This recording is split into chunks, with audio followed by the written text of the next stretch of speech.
ಎಲ್ಲ ಧ್ಯಾನ ಮಿತ್ರರಿಗೆ ಆತ್ಮಪೂರ್ವಕ ನಮಸ್ಕಾರಗಳು. ಇವತ್ತು ಧ್ಯಾನ 365ಯಲ್ಲಿ 56ನೇ ದಿವಸ. ಪ್ರತಿ ದಿವಸ ನಾವೆಲ್ಲರೂ ಒಟ್ಟಿಗೆ ಧ್ಯಾನ ಮಾಡ್ತಾ ಆಲ್ಫಾ ಕಾನ್ಸೆಪ್ಟ್ಸ್ ಎಷ್ಟೊಂದು ಅನುಭವಗಳು, ಪ್ರಶ್ನೆ ಉತ್ತರಗಳು ಮಾಡ್ತಾ ಇದ್ದೀವಿ. ಇದೆಲ್ಲ ಸಾಧ್ಯ ಆಗ್ತಾ ಇದೆ ಅಂದರೆ ಎಲ್ಲ ನಮ್ಮ ಗುರುಗಳಾದ ಬ್ರಹ್ಮಶ್ರೀ ಪಿತಾಮಹ ಪತ್ರಿಜಿಯವರಿಗೆ ಸೇರುತ್ತದೆ. ಅವರಿಗೆ ಕೋಟಿ ಕೋಟಿ ನಮಸ್ಕಾರಗಳು. PSSM, PMC, pyramid world foundation ಎಲ್ಲ ಪಿರಮಿಡ್ ಮಾಸ್ಟರ್ಸ್ಗಳಿಗೆ ನಮಸ್ಕಾರ. ಇವತ್ತು ಮುಖ್ಯವಾದ ಒಂದು ಟಾಪಿಕ್ ಬಗ್ಗೆ ನಾವು ಮಾತಾಡ್ಕೊಳ್ಳೋಣ. ಭಯ. ಈ ಭಯ ಅನ್ನೋದು ಪ್ರತಿಯೊಬ್ಬರಿಗೆ ಒಂದೊಂದು ಲೆವೆಲ್ಸಲ್ಲಿ ಇರುತ್ತೆ.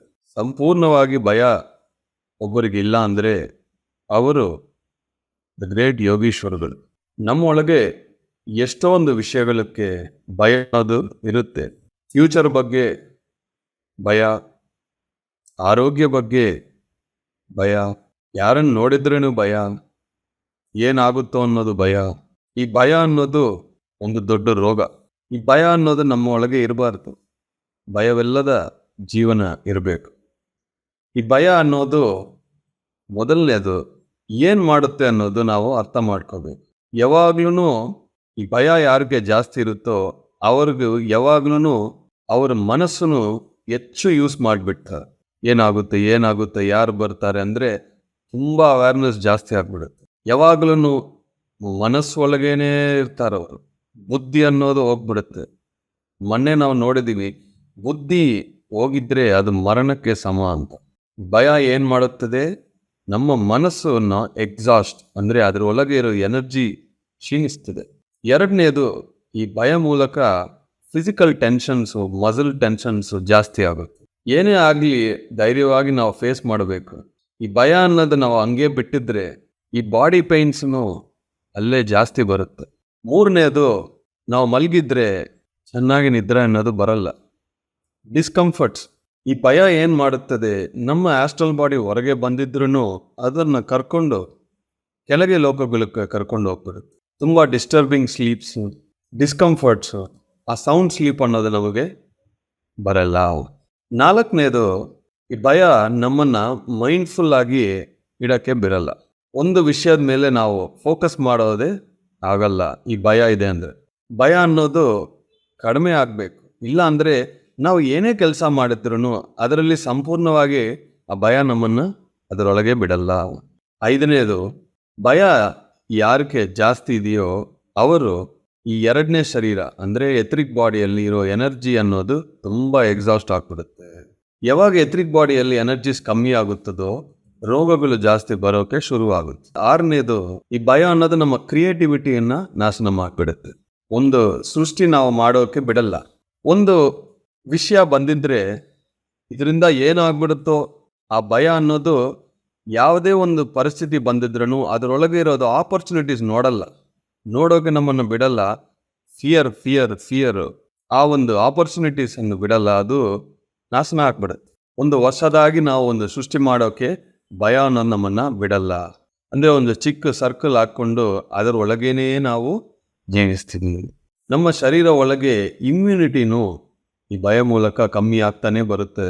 ಎಲ್ಲೋ ಯಾರಕ್ಕೋ ಒಂದು ರೋಗ ಬಂದಿದ್ರೆ ನನಗೆ ಬಂದಿದ್ರೆ ನನಗೇನಾಗುತ್ತದೆ, ನನ್ನ ಕುಟುಂಬ ಏನಾಗುತ್ತೆ, ಆ ಭಯ ನಮ್ಮ ಆಲೋಚನೆಗಳನ್ನು ತುಂಬ ದೂರ ತಗೊಂಡು ಹೋಗ್ಬಿಡುತ್ತೆ. ಒಂದು 10 ವರ್ಷ ಮುಂಚೆ ನಾನು ಇನ್ಫೋಸಿಸಲ್ಲಿ ನಾನು ಅವಾಗ ಕೆಲಸ ಮಾಡ್ತಾಯಿದ್ದೀನಿ. ಅಲ್ಲಿ ನಮ್ಮ ಮ್ಯಾನೇಜರು ಒಂದು ಹೇಳಿತ್ತು, ಅವರು ಜಾಸ್ತಿ ನ್ಯೂಸ್ ಪೇಪರ್ ಓದ್ತಾರೆ.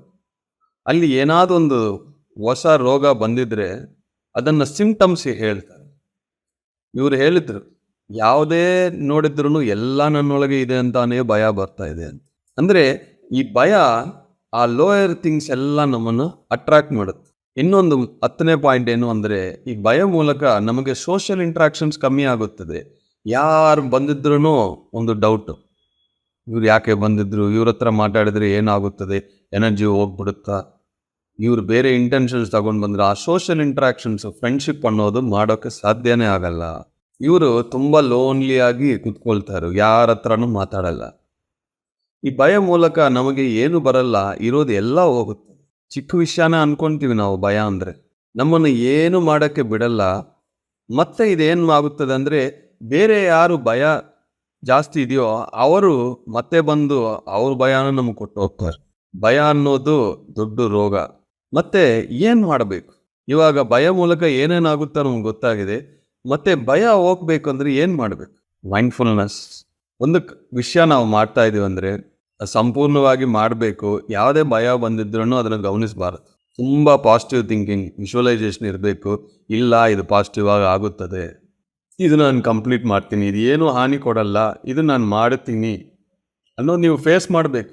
ಒಂದು ವಿಷಯದಲ್ಲಿ ನನಗೆ ಭಯ ಇದೆ ಅಂದರೆ ನಾನು ದೂರ ಹೋಗಲ್ಲ. ಮತ್ತೆ ಮತ್ತೆ ಆ ಸಿಚುವೇಶನ್ ಬಂತು, ಆ ಸಿಚುವೇಶನ್ ನಾನು ಫೇಸ್ ಮಾಡ್ತೀನಿ. ಒಂದೇ ಹೇಳ್ತೀನಿ, ಒಂದು ನಾನು ಇರಬೇಕು, ಇಲ್ಲಾಂದರೆ ಭಯ ಇರಬೇಕು. ಇಬ್ಬರಲ್ಲಿ ಯಾರಾದ್ರು ಒಬ್ಬರೇ ಇರಬೇಕು. ಏನೇ ಆಗಿದ್ರೂ ಪರವಾಗಿಲ್ಲ ಅಂತ ಧೈರ್ಯ ಬರಬೇಕು.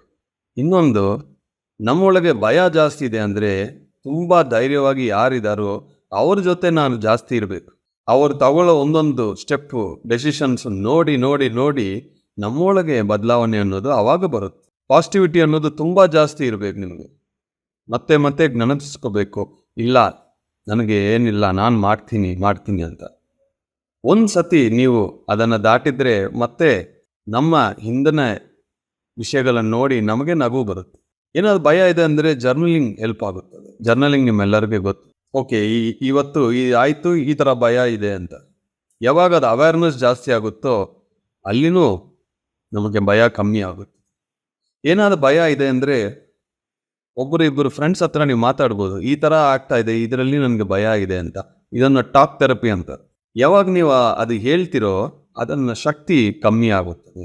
ಯಾರಿಗೆ ತುಂಬ ಧೈರ್ಯ ಇದೋ ಅವ್ರ ಹತ್ರ ಹೇಳಬೇಕು. ಯಾರ ಹತ್ರ ಜಾಸ್ತಿ ಭಯ ಇದೋ ಅವ್ರ ಹತ್ರ ಹೇಳಬೇಡಿ. ಅವರು ಮತ್ತೆ ಅವ್ರ ಭಯ ನಿಮ್ಗೆ ಕೊಟ್ಬಿಡ್ತಾರೆ. ತುಂಬ ಧೈರ್ಯವಾಗಿ ಯಾರಿದ್ದಾರೋ ಅವ್ರು ಕೇಳಿ, ಈ ಥರ ಸಿಚುವೇಶನ್ಸಲ್ಲಿ ನನಗೆ ಇಲ್ಲಿ ಭಯ ಬರ್ತಾ ಇದೆ ಅಂತ. ಅವರು ತುಂಬ ನಿಮಗೆ ಕಾನ್ಫಿಡೆನ್ಸ್ ಕೊಡ್ತಾರೆ, ಏನೂ ಆಗಲ್ಲ ಅಂತ.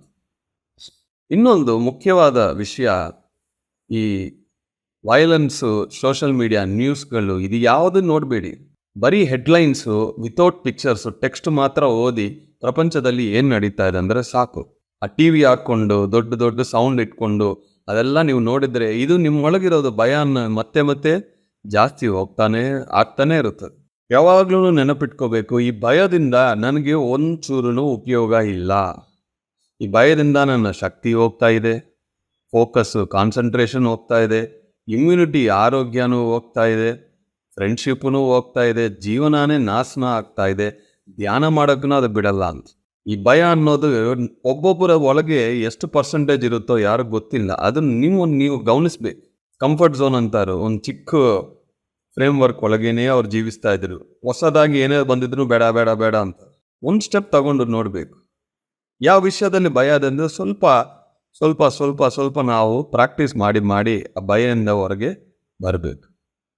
ಭಯ ಇಲ್ಲದ ಜೀವನದಲ್ಲಿ ಇರಬೇಕು. ಇದನ್ನು ಅಭ್ಯಾಸ ಮಾಡಿ, ಇದನ್ನು ಗಮನಿಸಿ. ಫಸ್ಟ್ ಯಾವ ವಿಷಯದಲ್ಲಿ ನಮಗೆ ಭಯ ಇದೆ ಅಂತ ಗಮನಿಸಿ. ಅವೇರ್ನೆಸ್ ಫಸ್ಟ್ ಯಾವಾಗ ಬರುತ್ತೋ ಆವಾಗ ಸೊಲ್ಯೂಷನ್ ಅನ್ನೋದು ಆಟೋಮೆಟಿಕ್ ಆಗಿ ಬರುತ್ತೆ. ಹೆಚ್ಚು ಧ್ಯಾನ ಮಾಡಿದ್ರೂ ನಮಗೆ ಆ ಭಯದಿಂದ ನಾವು ಹೊರಗೆ ಬರ್ತೀವಿ. Thank you very much my dear friends.